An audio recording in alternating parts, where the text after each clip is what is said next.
Dear students, आज हम लोग सीखेंगे ऑक्सफोर्ड जूनियर इंग्लिश ग्रामर की एक्सरसाइज 60 का हल करना। और जैसे कि आपको पता है ये जो है यूज ऑफ प्रीपोजिशन से है। और यहाँ पे डायरेक्शन में देखिए fill in the blanks with suitable prepositions, यानी कि खाली जगह को उचित प्रीपोजिशन से भरना है। खाली जगह को उचित प्रीपोजिशन से भरना है। तो यहाँ पे देखिए पहला, you should not laugh dash him. Laugh और डैश हिम, तो यहाँ पे एट या फिर ऑन, तो एट बोलेंगे तो बिल्कुल करेक्ट होगा। You should not laugh at him, और ऑन लगा देंगे तो गलत हो जाएगा, ये एट होगा। यहाँ पे क्या होगा?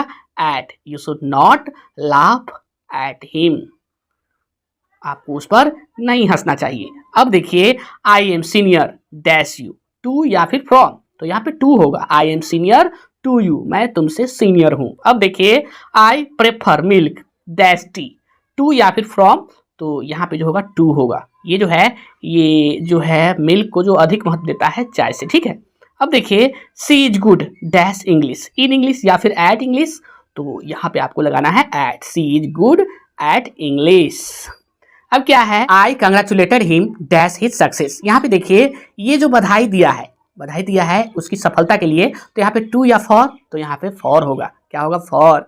उसकी जो है ये सफलता के लिए बधाई दिया है। अब देखिए you should be ashamed dash your conduct, of या फिर ऑन, तो यहाँ पे आपको ऑफ का प्रयोग करना है। You should be ashamed of your conduct, क्या होगा? ऑफ। ऑफ। अब देखिए व्हाट आर यू अफ्रेड, तो यहाँ पे आपको टू या फिर ऑफ, तो यहाँ पे ऑफ ही प्रयोग करना है। What are you afraid of, आप क्यों डरते हैं, आप क्यों डरते हैं, तो यहाँ पे लिखिए ऑफ। अब देखिए I pray dash God, to या फिर ऑफ, तो यहाँ पे हम जो है टू का प्रयोग करेंगे। आई प्रे टू गॉड, मैं ईश्वर की प्रार्थना करता हूँ। अब देखिए और एवरीडे भी है, यहाँ पे एवरीडे हम नहीं पढ़े हैं। I pray to God everyday, मैं प्रतिदिन ईश्वर की प्रार्थना करता हूँ। अब देखिए he is angry dash me dash my behaviour, कहने का मतलब है कि वह मुझसे क्रोधित है और मेरे व्यवहार से, यानी कि वह मुझसे जो है क्रोधित है मेरे व्यवहार के कारण। तो यहाँ पे आपको प्रयोग करना है मी से पहले कौन सा जो है प्रीपोजिशन होगा, तो मी से पहले आपको लगाना है विथ, क्योंकि विथ मी, यहाँ पे विथ होगा, पहले होगा विथ। और यहाँ पे देखिए डैश माई बिहेवियर, यानी कि मेरे व्यवहार पर, तो इन या फिर एट, तो यहाँ पे एट आएगा। At my behaviour. अब देखिए she is tired dash work, तो टायर्ड यहाँ पे जो है she is tired dash work, of या फिर ऑन, तो यहाँ पे हम प्रयोग करेंगे of. She is tired of work, tired of होगा, ठीक है। अब क्या है देखिए I am through dash my work, of या फिर टू, तो यहाँ पे आपको प्रयोग करना है टू का। I am through to my work, to my work.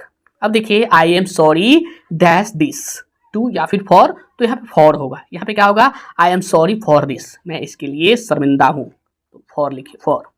अब क्या है, why is she close dash you, to या विथ, तो यहाँ पे हम टू का प्रयोग करेंगे। Why is she close to you, वह आपसे क्यों घनिष्ठ है, यानी कि इतना संबंध क्यों है आपसे।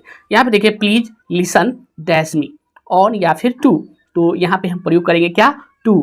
प्लीज लिसन टू मी, कृपया मेरी बात सुने। अब देखिए क्या है, she is obliged dash you for your help, from या टू, तो यहाँ पे टू का प्रयोग करेंगे, लिखेंगे to. She is obliged to you for your help. अब देखिए are you sure dash your success, of या फिर टू, तो यहाँ पे हम प्रयोग करेंगे of. Are you sure of your success. अब देखिए the rich man runs dash money at या फिर आफ्टर, तो यहाँ पे जो है रन्स आफ्टर होगा। The rich man runs after, after यहाँ लिख देते हैं AFTER, आफ्टर मनी। अब देखिए ही हैज, और क्या है, applied dash the principal dash leave, यहाँ पे ऑफ फॉर या टू दोनों में जो है एक एक प्रयोग करना है। ही हैज अप्लाइड, तो यहाँ पे डैश है, यहाँ पे प्रीपोजिशन का प्रयोग करना है, तो अप्लाइड, तो यहाँ पे हम क्या प्रयोग करेंगे, यहाँ पे टू प्रयोग करेंगे। टू द प्रिंसिपल, क्या लिखेंगे? To the principal dash leave, तो यहाँ पे ऑफ या फिर फॉर, तो इसके बाद हम जो प्रयोग करेंगे for leave, for leave. He has applied to principal, यानी कि प्रिंसिपल को अप्लाई किया फॉर लीव, यानी छुट्टी के लिए। अब देखिए this car belongs dash my uncle, to या फॉर, तो यहाँ पे हम प्रयोग करेंगे टू। दिस कार जो है ये कार बिलोंग करता है माई अंकल का, ठीक है, मेरे चाचा जी का। अब देखिए I don't care dash her, of या फिर फॉर, तो यहाँ पे फॉर करेंगे। I don't care for her,